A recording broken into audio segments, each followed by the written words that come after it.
집중할 수 있는 그런 삶. 그래서 오늘의 핵심은 항상 함께 있으리라.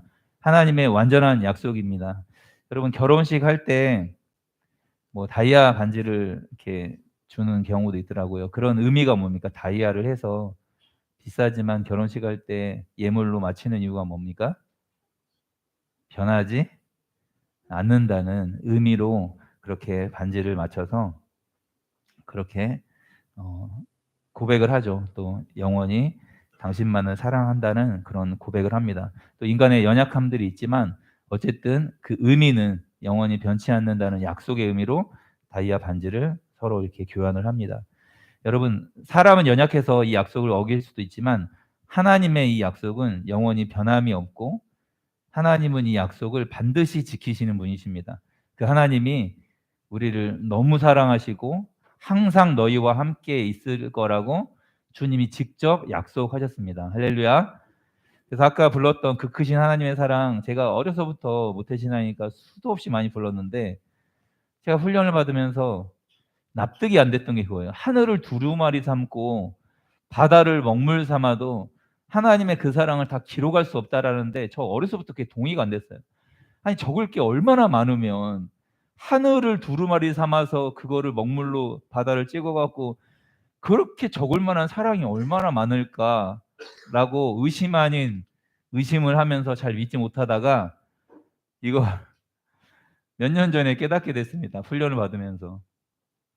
어떤 걸 깨닫게 해주셨냐면 하나님의 사랑을 기록하는 게 아니라 하나님께 부끄럽고 연약하고 죄를 지었던 저의 모든 감정과 모든 순간들을 다 기록을 하면 그게 가능하겠구나. 이런 죄를 지었던 이런 부끄러운 너를 하나님이 사랑했고 용서했어. 이렇게 적다 보면 하늘이 부족하겠구나. 그런 깨달음을 주셨어요. 아, 나의 연약한 죄들을 다 덮어주신 하나님의 사랑, 그 크신 하나님의 사랑이구나. 이게 정말 깨달아졌습니다. 여러분, 우리가 신앙생활을 하면서 기도하셨던 것처럼 온갖 시련과 역경을 우리가 겪기도 하고 또 때로는 고난과 실패를 경험하기도 합니다. 그리고 새로운 각오로 거룩한 삶을 살려고 노력을 하는데 그게 잘 안 되는 거예요. 너무나 많은 시련과 유혹이 우리의 삶 앞에, 우리의 인생 앞에 놓여져 있습니다. 그런데 왜 실패하면 우리의 또 육신이 너무 연약한 거예요. 본성 자체가. 거룩한 쪽이 우리가 익숙한 게 아니라 그 남을 미워하는 거, 그러니까 원수를 미워하는 게 이 본성 자체가 익숙한 거예요. 그러니까 하나님 말씀대로 막 살려고 하는데 이 사단의 유혹과 또 이 시련 앞에서 우리의 본성마저 연약한 탓에 죄인으로 태어나서 계속 실패를 경험하게 됩니다. 정말 하나님의 뜻에 순종하고 싶고 하나님 말씀에 복종하고 싶은데 잘 안 되고 자꾸 내 결정, 늘 하나님을 따라가는 일은 두려움이 있으니까 말씀에 순종하고 싶은데 그냥 익숙한 대로 편한 대로 결정을 하고 또 이 우리 본성이 너무나 연약한 탓에 실패를 경험하기도 합니다. 그러니까 어떤 상황이 닥치면 이제 하나님 말씀보다는 이 실패할까 봐 이 두려움 때문에 늘 육체로 반응을 하는 거예요. 이 감정으로 현상으로 반응을 합니다. 그래서 오늘 시간에는 이 두려움을 이기는 방법, 정말 신앙생활에 어쩌면 최고의 비결에 대해서 함께 말씀을 나누도록 하겠습니다. 우리 읽었던 마태복음 28장 20절 말씀 다시 한번 읽어보겠습니다. 시작. 내가 너희에게 분부한 모든 것을 가르쳐 지키게 하라. 볼지어다 내가 세상 끝날까지 너희와 항상 함께 있으리라 하시니라. 아멘. 두려움을 이기는 신앙생활은 다른 것 아닙니다. 예수님과 함께하는 것입니다. 이게 두려움을 이기는 신앙생활의 능력입니다. 여기에 기쁨의 비결이 있습니다. 여러분 생각해 보십시오. 예수님은 이 땅에 2000여 년 전에 약속의 땅에 오셔서 실제 제자들과 함께 3년 동안 지내면서 음식을 드시기도 하셨고 그들과 함께 동행을 했습니다. 그리고 가르치시고 그리고 밤에는 같이 잠을 자고 음식을 나눠 먹고 한 지붕 안에서 잠을 잤습니다. 그러니까 제자들이 누릴 수 있었던 정말 최고의 특권이었죠. 하나님이신 하나님의 아들이신 예수 그리스도가 육신을 입고 이 땅에 오셨을 때 그분과 함께 식사도 하고 교제도 하고 이야기도 하고 함께 잠을 자고 3년 동안 말할 수 없는 사랑의 교제를 나누었습니다. 그래서 그들은 예수님을 그 교제를 통해서 주님을 더 깊이 알게 되었고, 예수님이 그 제자들을 가르치시고 깨우쳐서 나중에 그들이 받게 될 고난이나 핍박, 또 순교의 순간에도 예수님을 끝까지 붙들 수 있는 그런 용기를 주셨습니다. 그리고 예수님이 부활하셔서 승천하시기 직전에 그들에게 위대한 명령을 하셨어요. 그 명령이 오늘 읽은 본문입니다. 그 앞에 있는 내용을 한번 읽어보도록 하겠습니다. 18절, 19절 말씀입니다. 28장 18절, 19절 같이 한번 읽겠습니다. 시작. 예수께서 나와 말씀하여 이르시되 하늘과 땅의 모든 권세를 내게 주셨으니 그러므로 너희는 가서 모든 민족을 제자로 삼아 아버지와 아들과 성령의 이름으로 세례를 베풀고. 아멘. 지상 대명이라고 합니다. 예수님 이 땅에서 남기신 가장 큰 명령. 그래서 great, 가장 위대한 명령이라고 하는 말씀에 우리 읽었던 오늘 본문은 그 마지막 이 약속을 하시고 볼지어다 내가 세상 끝날까지 너희와 항상 함께 있으리라, 이 약속을 하신 거예요. 예수께서 나와 말씀하여 이르시되 마지막 하늘로 승천하시기 전에 어떤 명령을 하셨냐면 하늘과 땅의 모든 권세를 내게 주셨다.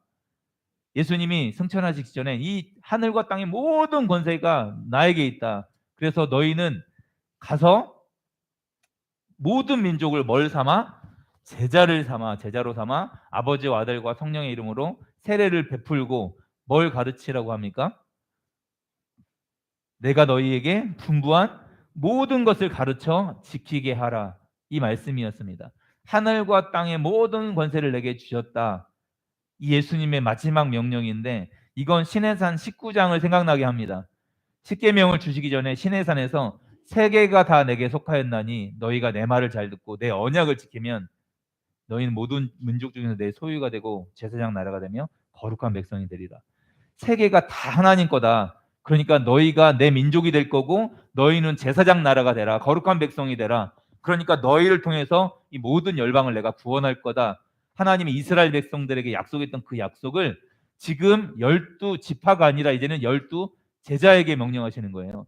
세계가 다 내게 속하였나니, 이런 의미로 하늘과 땅의 모든 권세를 내게 주셨으니 너희는 가서 모든 민족을 제자로 삼아서 아버지와 아들과 성령의 이름으로 세례를 베풀고 내가 너희에게 분부한 모든 것을 가르쳐 지키게 하라, 라는 이 위대한 명령을 마지막에 주셨습니다.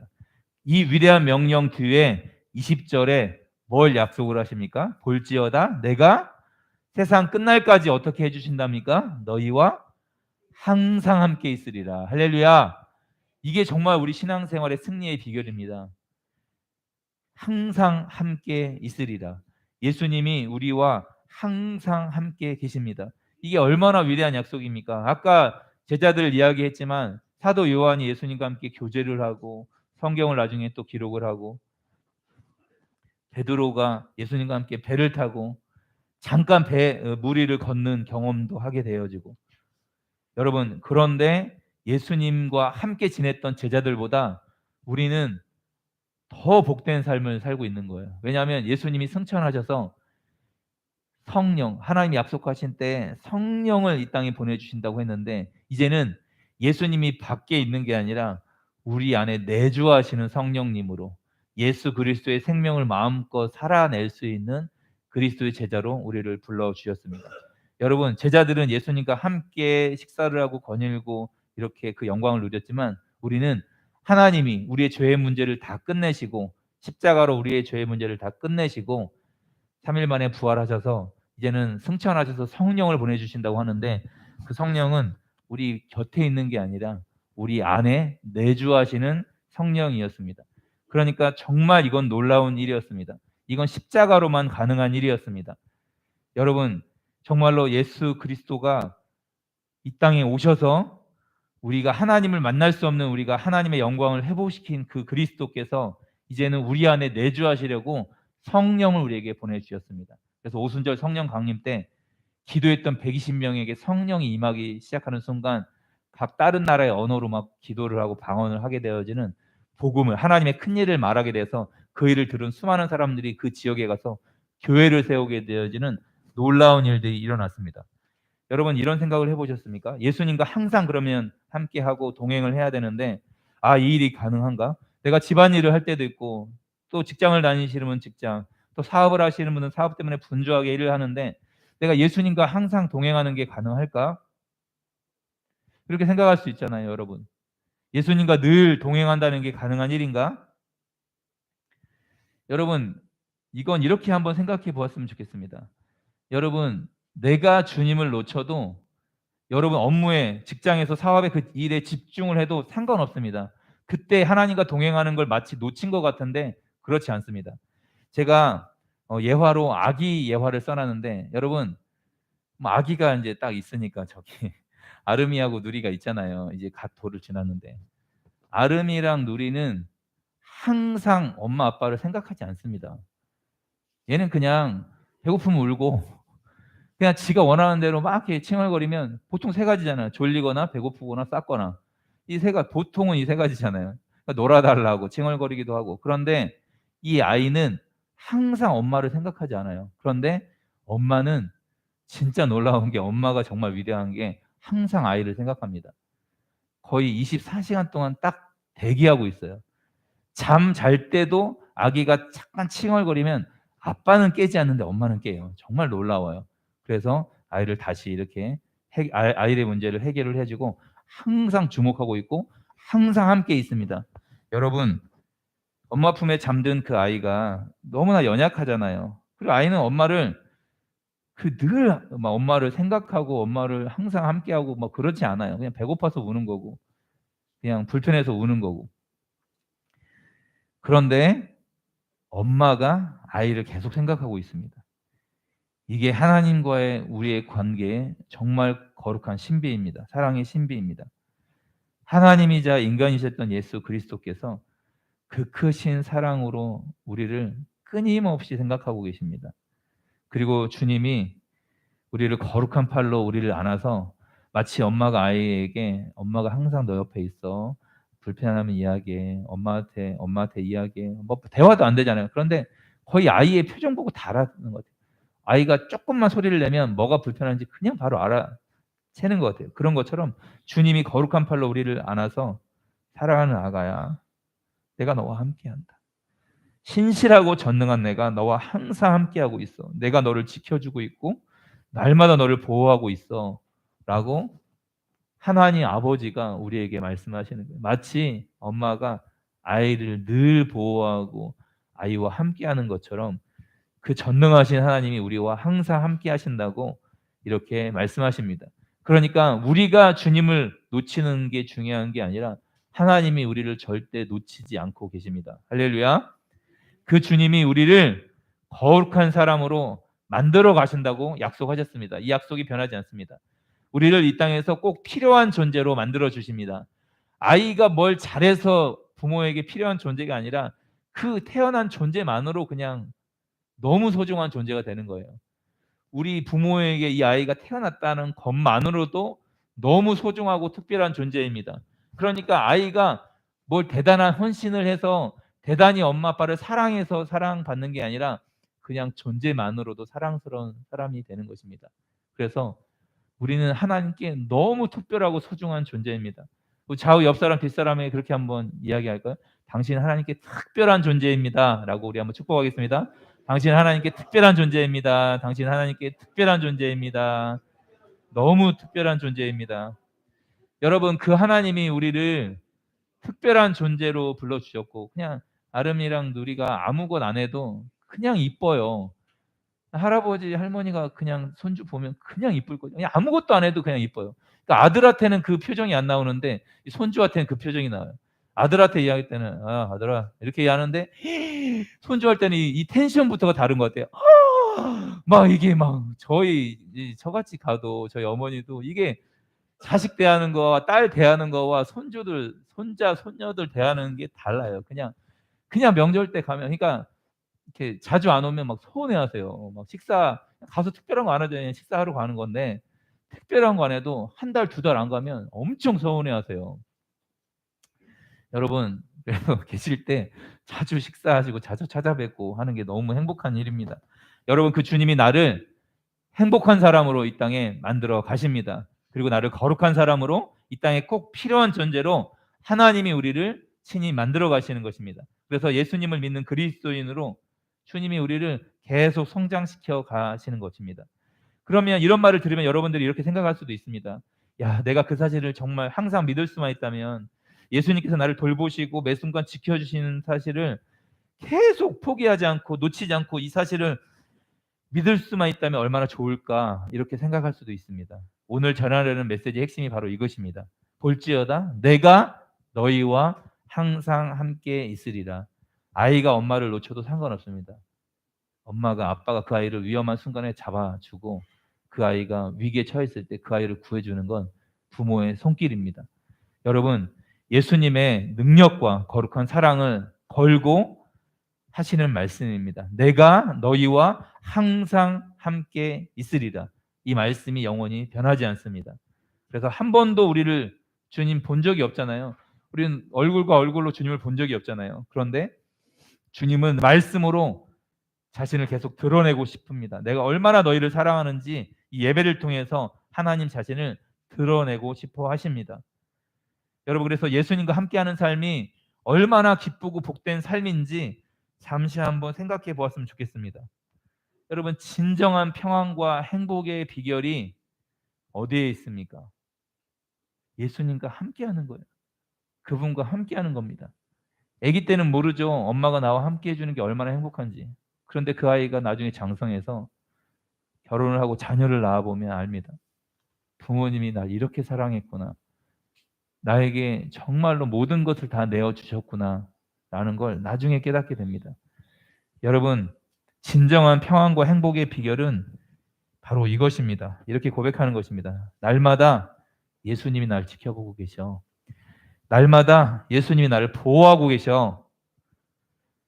날마다 예수님이 나의 필요를 채워주실 거야. 이렇게 고백하는 게, 이 사실을 의심하지 않는 게 우리 신앙생활의 비결입니다. 이렇게 이 고백을 한다면 우리의 마음이 얼마나 평안하겠습니까? 우리 고린도전서 1장 30절, 신약 264페이지인데요. 지금 제가 한번 읽어드리도록 하겠습니다. 고린도전서 1장 30절입니다. 너희는 하나님으로부터 나서 그리스도 예수 안에 있고 예수는 하나님으로부터 나와서 우리에게 지혜와 의로움과 거룩함과 구원함이 되셨으니. 여러분, 하나님으로부터 났다고 지금 고린도 교회에 편지를 보내면서 바울이, 너희는 이 땅에 육신으로 태어났지만 하나님으로부터 난 존재야, 하나님의 자녀야, 이렇게 선포를 하고 나서 그리스도 예수 안에 있어. 너희의 존재는 예수 생명이야. 그리스도 예수 안에 있어. 그 예수님은 하나님으로부터 태어나신 게 아니라 나오셨습니다. 원래 같이 있었던 분이에요. 태어날 존재가 아닙니다. 예수는 하나님으로부터 나와서 우리에게 지혜와 의로움과 거룩함과 구원함이 되셨다고 말합니다. 여러분, 우리가 스스로 거룩해지는 게 아니라, 우리가 의로워지는 게 아니라 예수 그리스도께서 우리에게 지혜가 되셨고, 예수 그리스도께서 우리에게 의로움이 되셨고, 예수 그리스도가 우리의 거룩함이 되셨으며, 예수 그리스도가 우리의 구원함이 되셨습니다. 할렐루야.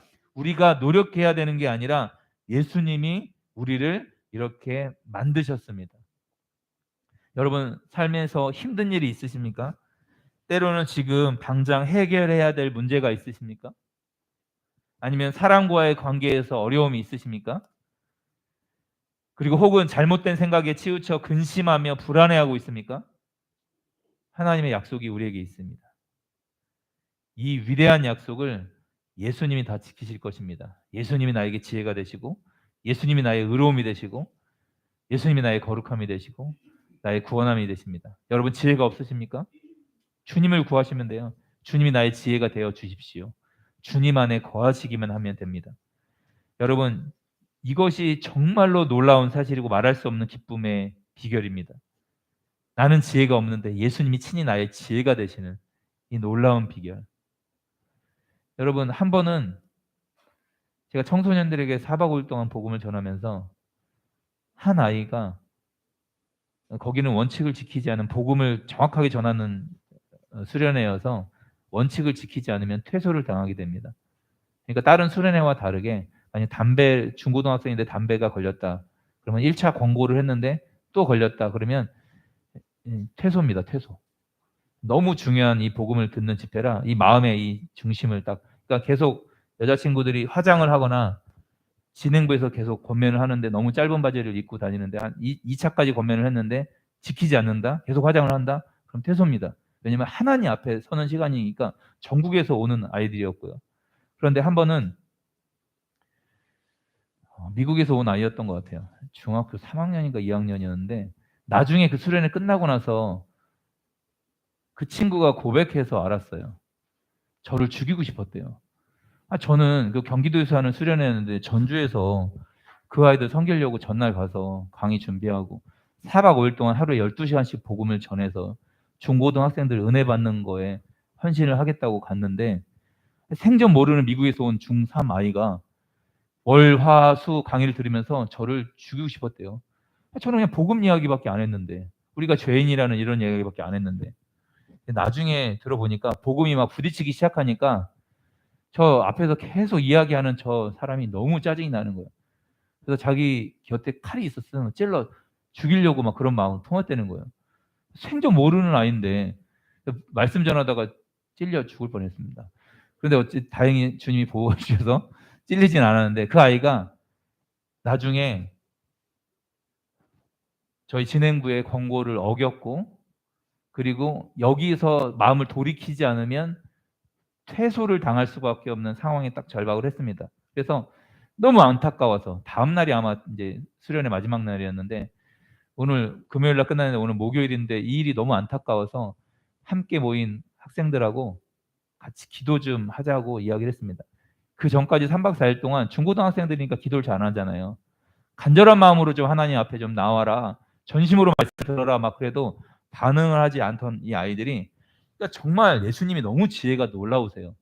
이 아이들의 심령을 어떻게 만드셨냐면 여러분 마지막 기도하고 이 아이가 앞에 나와서 돌이키지 않으면 지금 이 시간 우리 마지막 기도하고 이 아이 퇴소입니다.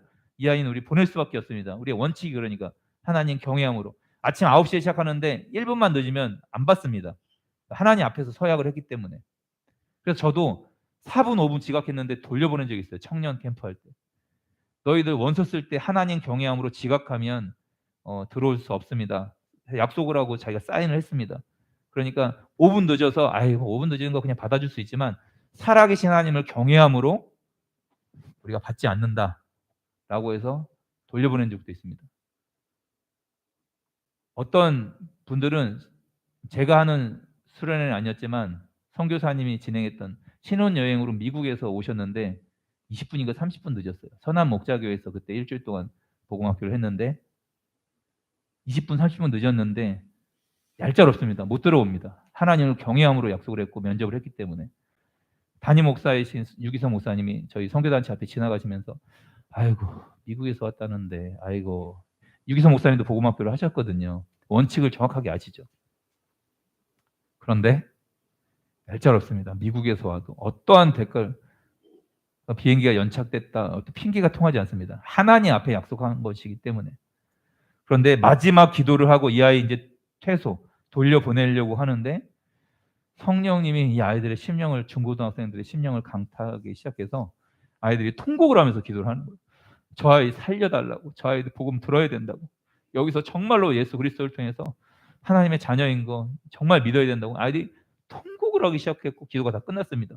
그러니까 제가 그렇게 3박 4일 동안 아무리 얘기해도 안 되던 것이 하나님이 이 상황을 딱 연출을 하시니까 야 정말 예수님이 지혜시구나. 그리고 기도가 딱 끝났는데 그 아이가 걸어 나와서 자기의 삶을 다시 돌이키는 거예요. 깜짝 놀랐고 저도 진짜 감격의 눈물을 다 같이 울었습니다.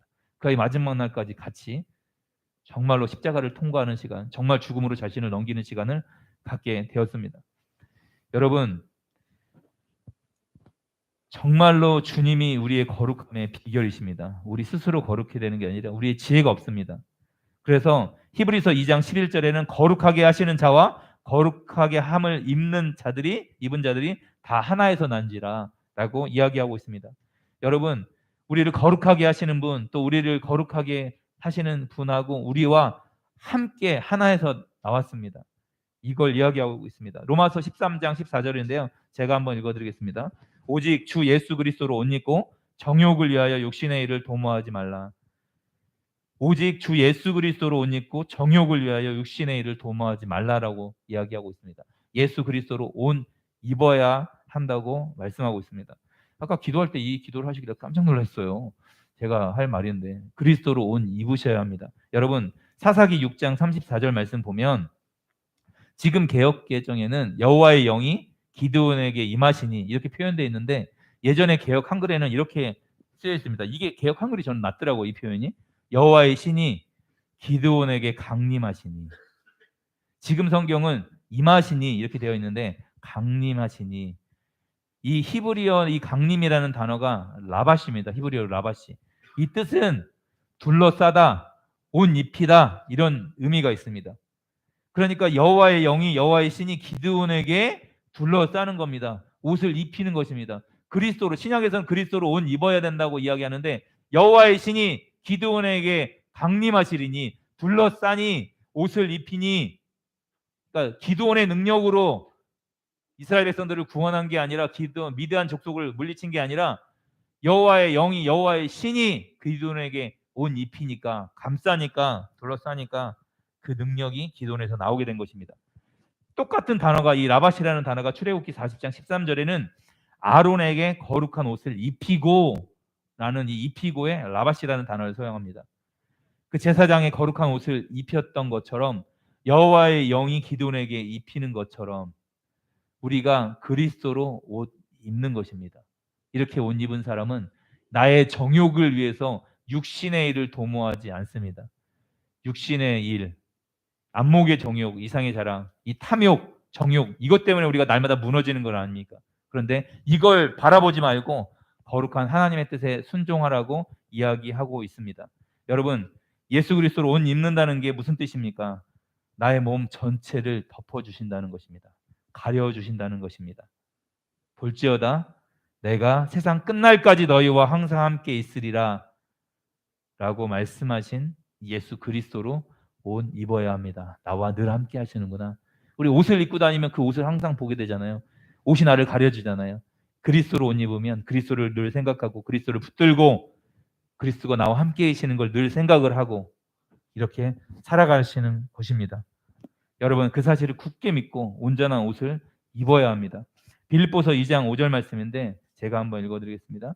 너희 안에 이 마음을 품으라 곧 그리스도 예수의 마음이니.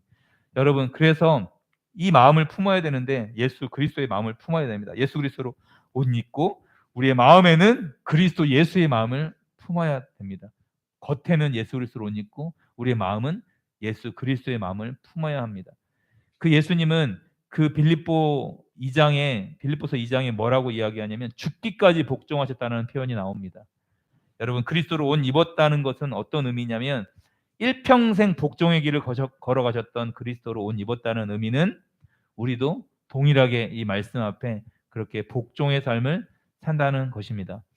여러분 우리가 왜 복종이 잘 안 될까? 신앙생활하면서 주님의 뜻에 하나님의 말씀에 복종하기만 하면 쉬운데 왜 이 일이 어려울까? 여러분 생각해 보셔야 됩니다. 이건 친밀함의 문제입니다. 관계의 문제입니다. 우리 하나님과 친밀하면 이 복종하는 게 너무 쉽습니다. 왜냐하면 하나님의 뜻이 뭔지 정확하게 아니까. 하나님과 교제가 되고 그분과 친밀하고 자주 이야기하고 기도하고 말씀으로 은혜 받으면 하나님의 뜻에 우리가 바로 즉각 순종할 수 있습니다. 어려워도 우리 복종할 수 있습니다. 그런데 관계에 어려움이 생기고 친밀함이 멀어지기 시작하면 우리는 육신을 위해서 자기의 일을 도모할 수밖에 없습니다. 그래서 성경을 자세히 살펴보면 이 문제에 대해서 성경이 뭐라고 이야기하냐면 하나님이 어떤 하나님의 뜻을 이루고자 할 때 사람을 세우시는데 그에게 임하셔서 그와 만나셔서 대화를 나누시고 계속 용기를 기도원 할 수 있어. 전 너무 작은 사람이에요. 저는 너무 두려워 못해요. 자꾸 간증을 보여달라고 하잖아요. 뭐 양털만 물이 있고 양털만 마르게 해달라고 자꾸 이런 어떤 능력을 막 보여달라고 하잖아요. 그래서 계속 용기를 북돋아 주십니다. 아브라함도 처음부터 순종의 전문가가 아니었습니다. 처음부터 아들을 바칠 수 있는 믿음이 없었습니다. 하나님이 끊임없이 그를 3, 40년 동안 이끌어 가셔서 모리아산에서 아들을 죽일 만큼 하나님 말씀하시면 복종하는 삶이 되었습니다. 여러분 우리의 존재가 바뀌면 우리가 친밀해지면 이 복종이 너무 쉬워집니다. 여러분 군인의 의무는 뭡니까? 나라에 복종하는 거예요. 나라에 충성하는 거예요. 그래서 그게 어렵지 않습니다. 1시간 반 동안 근무서 2시간 동안 근무 나가. 그러면 그걸 고민하지 않습니다. 힘들어도 어려워도 그 훈련에 참여합니다. 저도 말년 병장 때 곧 있으면 제대인데, 한두 달 있으면 제대인데, 투스타 사단장님이 저희 부대를 방문한다고, 제가 고양시에 있었는데, 제 한 달 고참하고, 그분은 진짜 곧 제대예요. 근데 이제 사단장님 지나갈 때 이거 격려 잘해야 된다고, 각이 잘 나오고 목소리 좋다고 이 말년 병장 2명을 딱 세운 거예요. 아침 8시부터 12시까지 격려 연습하고, 사단장님 오후에 오시는데, 그래서 밥 먹고 1시부터 또 5시, 6시까지 오후에 오신다고 격려 연습을 했습니다. 총, 성, 근무 중, 이상, 무, 이거예요. 나갈 때 총, 성, 계속 근무하겠음. 이 단순한 걸 8시간 동안 제 고참하고 둘이 연습했어요. 아침 먹고 가서 4시간 동안 오전에 연습하고, 점심 먹고 나서 또 3, 4시간 연습하고 있는데, 이거 군인이 사실은 8시간 동안 이거 똑같은 거를 한다는 게 총, 성, 근무 중, 이상, 무, 이거 진짜 아무것도 아닌 거잖아요. 근데 이 단순한 일을 그냥 명령하면 하는 거예요. 근데 사단장님 지나갔을까요? 안 지나갔을까요? 안 지나가시고 연병장에 헬기 타고 내리셨다가 다시 창고 몇 개 보시고 헬기 타고 다른 부대로 가셨는데, 명령을 받았는데 지나가지도 않으셨어요. 그러니까 오신다고만 들었지 차로 오시는지 헬기로 오시는지를 듣지 않으니까, 제가 보급 부대였는데 창고만 몇 개 보시고 가셨는데, 허무하긴 했는데, 군인은 이렇게 명령에 복종하는 게 너무 쉽습니다. 존재가 군인이기 때문에 이거를 명령하는데, 이걸 왜 해요? 어려워요? 힘들어요? 얘기하지 않습니다. 그냥 군인이니까. 여러분, 우리의 신분이 하나님의 자녀입니다. 하나님의 자녀라면 하나님의 뜻에 순종하는 건 너무 당연한 것입니다. 사랑하는 아들아, 너 아프리카 저기 아무도 가지 않는 그 오지에 선교사로 갔으면 좋겠어 라고 이야기할 때, 믿음의 위인들, 뭐 허드슨 테일러나 C.T. 스터드나 이런 분들이 그 너무 힘들고 말라리아에 걸리고 그 고통스러운 그곳까지 왜 들어갑니까? 하나님과의 관계가 너무 친밀하니까, 하나님의 마음을 아니까. 저 오지에도 정말 죽어가는 민족들이 있고 족속들이 있어, 부족들이 있어. 거기에도 복음을 전해야 돼 라는 그 하나님과의 친밀함이 있으니까 그 일에 복종하게 되는 것입니다. 여러분, 실제로 우리가 성령 안에서 예수님의 임재를 경험하기 시작하면 우리의 본성을 거스러서 하나님의 기쁘신 뜻에 순종하게 됩니다. 그리고 우리의 능력이 아니라 놀라운 하나님의 능력이 예수님의 거룩한 임재에서 나타나기 시작합니다. 이러면 요리사를 하셔도 상관없습니다. 교사를 하셔도 상관없고요. 사업을 하셔도 상관없습니다. 주님과의 동행과 주님의 임재를 느끼는 모든 삶이 하나님과의 거룩한 동행이 되기 시작하는 순간 우리의 능력이 아니라 하나님의 능력이 나타나기 시작하는 것입니다. 여러분, 지금까지 말한 내용을 정리해 보면 예수님과 늘 함께하는 삶이 얼마나 아름답고 그것을 위해 살아가는 삶이 얼마나 복된지를 여러분 깨달아야 합니다. 그럼 우리는 이렇게 생각할 수 있습니다. 와, 나는 주님과 그 교제하려고, 주님과 동행하려고, 주님과의 교제에 방해되는 것들을 모두 버리려고 했어. 그리고 주님이 나에게 가까이 오셨고, 그런데 늘 이걸 어떻게 유지할 수 있지? 늘 충만하고 주님과 동행하고 이 기쁨을, 이 사실을 누리고 살아갈 수 있지? 성경의 대답은 다른 게 아닙니다. 주님, 제가 무엇을 해야 합니까? 어떻게 해야 항상 주님과 동행할 수 있습니까? 주님을 놓치지 않을 수 있습니까? 이렇게 묻는다면 주님은 성경에서 늘 이렇게 대답합니다. 오직 믿기만 하라. 다시 말하노니 오직 믿기만 하라. 믿음으로 나아오라는 겁니다. 우리의 노력이 아니라 난 이미 거룩한 존재야. 난 하나님과 함께하지. 난 예수 그리스도를 옷 입었어. 나는 그리스도 예수의 마음을 품은 자야. 나 주님께 복종할 거야. 그러면 우리의 삶에 어떤 시련이나 어떤 어려움도, 그래, 주님이 나에게 주신 이 명령이구나, 이거에 순종해 봐야겠다. 그래서 믿음으로 한번 돌파해 보는 것입니다. 여러분, 이제 그러면 어디서부터 시작해야 합니까? 조용히 늘 삶 속에서 예배하는 태도로 하나님 앞에 우리 자신을 내어드리고 하나님의 위대하심과 임재를 느낄 수 있도록 해달라고 기도해야 합니다. 그리고 주님, 저에게 믿음을 허락해 주십시오. 여러분, 눈을 뜨면 다른 것 아니라 주님, 저를 주님으로 충만케 채워 주십시오. 늘 성령으로 충만하게 하여 주십시오. 온전히 하나님의 임재를 경험할 수 있도록 여러분 믿음으로 간구해야 합니다. 그리고 전능하신 그 하나님을 예배하면서 세상을 창조하시고 예수님을 죽은 자들 가운데 살리신 그 능력이 우리 가운데 역사하는 것을 체험하는 시간을 가져야 합니다. 예수님은 세상을 바라보지 말고 내 안에 있는 종교적인 모든 것들을 다 버리고 오직 하나님만을 믿어라. 믿으면 영광을 보리라. 죽은 지 4일 된 나사로 앞에 믿으면 영광을 보리라. 그 현상은 죽음이었지만 시체가 썩어서 냄새가 나고 있지만 믿기만 하라라고 말씀하셨던 것처럼 우리가 믿음으로 하나님 앞에 나아가야 합니다. 그래서 사도신경 첫 대목이 나는 전능하신 아버지 하나님을 믿사오며 나는 전능하신 하나님을 믿습니다 라고 시작되는 것입니다. 여러분 이렇게 고백해야 합니다. 감정이나 경험에 연연하지 말고 주님이 나를 돌보고 계셔. 여러분의 한 호흡 한 호흡에 믿음을 실는 습관을 가지시기 바랍니다. 주님이 나와 늘 함께 하시지. 나의 왕께서 나와 함께 하셔. 주님이 나와 함께 하신다는 이 약속을 반드시 그분이 이루실 거야. 내가 너희와 항상 함께 있으리라 말씀하십니다. 말씀을 정리하겠습니다. 우리는 가장 확실한 약속을 받았습니다.